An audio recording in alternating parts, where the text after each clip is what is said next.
Welcome to the West Wing Week, your guide to everything that's happening at 1600 Pennsylvania Avenue. This week, Education Month continued, with President Obama asking Congress to fix No Child Left Behind before the start of the next school year, and monitoring the relief efforts in Japan, offering America's help. The Prime Minister of Denmark, the Taoiseach of Ireland, and the Chicago Blackhawks all stopped by. That's March 11th to the 17th, or punching above your weight. Denmark is a country that, in American terms, punches above its weight. On Friday, March 11th, President Obama went to the EEOB to address rising gas prices and take questions from the media.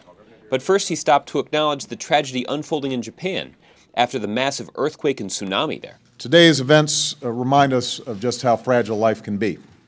Our hearts go out to our friends in Japan and across the region, and we're going to stand with them as they recover and rebuild from this tragedy. Later that afternoon, President Obama welcomed the Stanley Cup champion Chicago Blackhawks to the White House. Where's the enforcer? Come on. Can't let this look. Did somebody knock his teeth out? His hands all messed up? While in town, the Blackhawks visited servicemen and women at Walter Reed Hospital and held a street hockey clinic with the First Lady on the south lawn of the White House. On Monday, March 14th, the President visited Kenmore Middle School in Arlington, Virginia, with Education Secretary Arne Duncan, to make a speech on education and discuss how to prepare our kids for the 21st century. President Obama is urging reform of No Child Left Behind by the start of the new school year. He stressed that we must not only leave no child behind, but also help every student get ahead. That's why you got the gray hair like me. That's why you got the gray hair like me. The best economic policy is one that produces more college graduates.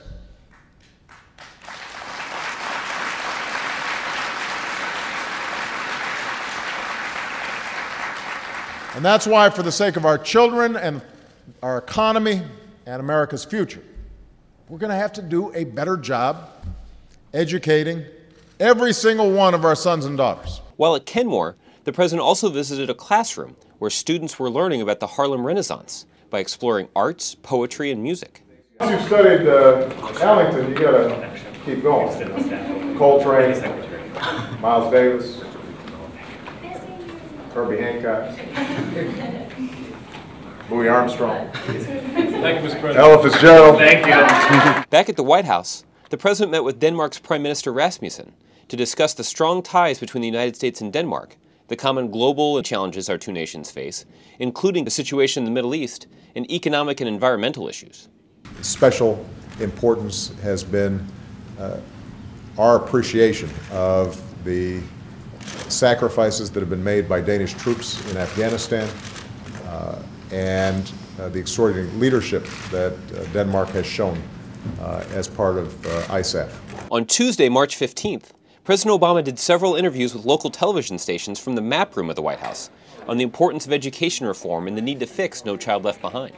Investments in education are an investment in our future, and I would rather see us make cuts in some things that we don't need to make sure that we're funding the things that we do, and I think education is one of those things that's going to be absolutely critical for our future.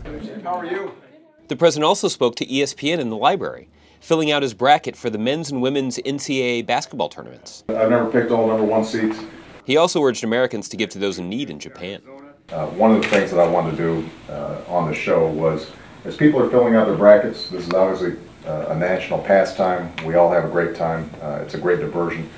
But I know a lot of people are thinking, how can they help the Japanese people during this time of need? If you go to usaid.gov, usaid.gov, that will list all the nonprofits, the charities that are helping out there. Later that afternoon, the President went to Arlington National Cemetery to pay his respects to Frank Buckles of the United States Army. Mr. Buckles was 110 years old and the last surviving veteran of World War I.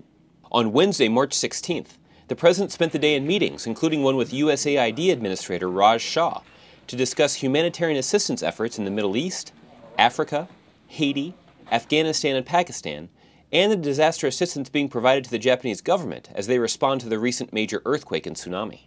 On Thursday, March 17th, St. Patrick's Day, President Obama welcomed the Taoiseach of Ireland to the White House, a traditional visit where they discussed the mutual heritage and deep ties between our two nations. We've obviously have the strongest possible relationship with Ireland.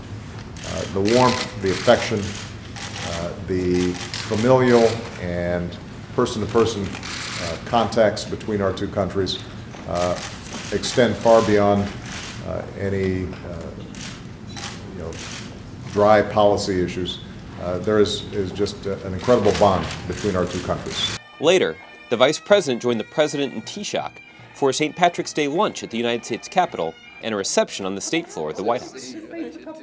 That afternoon, President Obama went to the Japanese embassy in Washington, D.C. to offer his condolences to the Japanese people. We are working 24 hours, and their sympathy and assistance means a lot to all Japanese. Thank you very much. Thank you. To find out more information on any of these topics or to see complete videos of these events, go to whitehouse.gov. And thanks again for checking out your West Wing Week.